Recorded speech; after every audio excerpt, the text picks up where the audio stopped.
नमस्कार, जय हिंद, जय भारत। और एक बड़ी खबर निकल के आ रही है वसई बोईदापाड़ा से। बोईदापाड़ा, वारगलपाड़ा और रिवरल बिल्डिंग के पास से, जहाँ पे पानी का इतना भराव हो चुका है कि गटर के ऊपर से गटर के जो ढक्कन है वो ऊपर निकल रहे हैं। अब मेरे तस्वीरों में दिख रहा होगा आपको, मेरे स्क्रीन पे चल रहे वीडियो में आप देख रहे होंगे निर्मला कॉलेज। अगर मैं कॉलेज की बात करूं तो कॉलेज में आने जाने के लिए रास्ता तो चाहिए, रोड चाहिए, है ना। बच्चे आएंगे जाएंगे कैसे? लेकिन ऐसे अगर पानी भरा रहेगा, अगर ऐसे इस हिसाब से, तो कैसे लोग स्कूल में जाएंगे? और बात करें तो इसमें सबसे ज़्यादा, अगर स्कूल की शिक्षा की बात करें तो प्राइवेट स्कूल में सबसे ज़्यादा ब्राह्मण समाज के लोग इसमें घुसे हुए हैं। तो इन चीज़ों को मैं बोलना चाहूँगा कि क्यों नहीं रोड, रास्ते या नाले को होता। और वसई बोईदापाड़ा में जो कि इतनी सारी चौल बनी हुई है, जो बिल्डर वहाँ पे चौल बनाते हैं, और बीएमसी अगर परमिशन देती है तो रोड और नाले और रास्ते का ध्यान क्यों नहीं देती है? आप जो मेरे स्क्रीन पे देख रहे हो पानी का बहाव, आप देख लो कि कितना कितना पानी भरा हुआ, कैसे कैसे स्थिति, कैसे लोग वहाँ पे रहेंगे, क्या हालत हो। लोगों के घरों में पानी घुस गया है ना। अभी क्या करेंगे लोग? कहाँ जाएंगे, किधर जाएंगे? बिल्डर बनाकर बेच कर निकल जाने वाले हैं।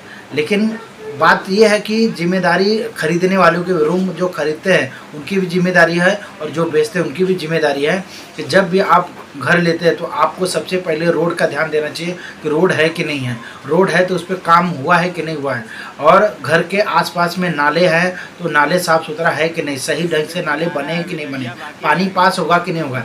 लेकिन इन सब बातों का ध्यान नहीं रखते हुए खरीदने वाले व्यक्ति सिर्फ मात्र रूम देखता है, रूम के अंदर का बनावट देखता है, बस ओके करता है, डील करता है, पैसा लेता है, पैसा देता है, रूम लेता है, बात खत्म हो जाती है। और सबसे जो इम्पोर्टेंट बात है, वो जगह की भी पेपर की इंक्वायरी नहीं करता कि वो जगह कैसी है, लीगल है कि अनलीगल है।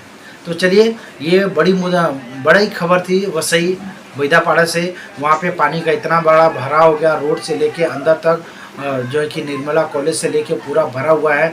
ये निर्मला कॉलेज के अधिकारियों को भी ध्यान पे रखना चाहिए, और वहाँ के जितने भी बिल्डर हैं उन्हें ध्यान पे रखना चाहिए, और उधर के जो नगर सेवक, पार्षद, आमदार और बीएमसी के जो लोग हैं, बीएमसी को भी ध्यान देना चाहिए कि लोग कैसे रहेंगे इस बारिश में। सुरक्षा ही सबसे बड़ी बात है, लेकिन सुरक्षा क्यों नहीं किया जाता? क्यों नहीं रोड नाले का काम होता है? क्यों भ्रष्टाचार को इतना बढ़ावा दिया जा रहा है? तो भ्रष्टाचार को खत्म करिए, और रोड, रास्ते, नाले, लाइट, पानी का व्यवस्था करिए, और लोगों को मजबूत बनाइए, मजबूर मत बनाइए, लोगों को मजबूत बनाइए। तो इसी मुद्दे के हिसाब से आपको वीडियो अच्छा लगा तो लाइक, कमेंट, शेयर करके आप हमें सपोर्ट करें। जय हिंद, जय भारत, नमस्कार।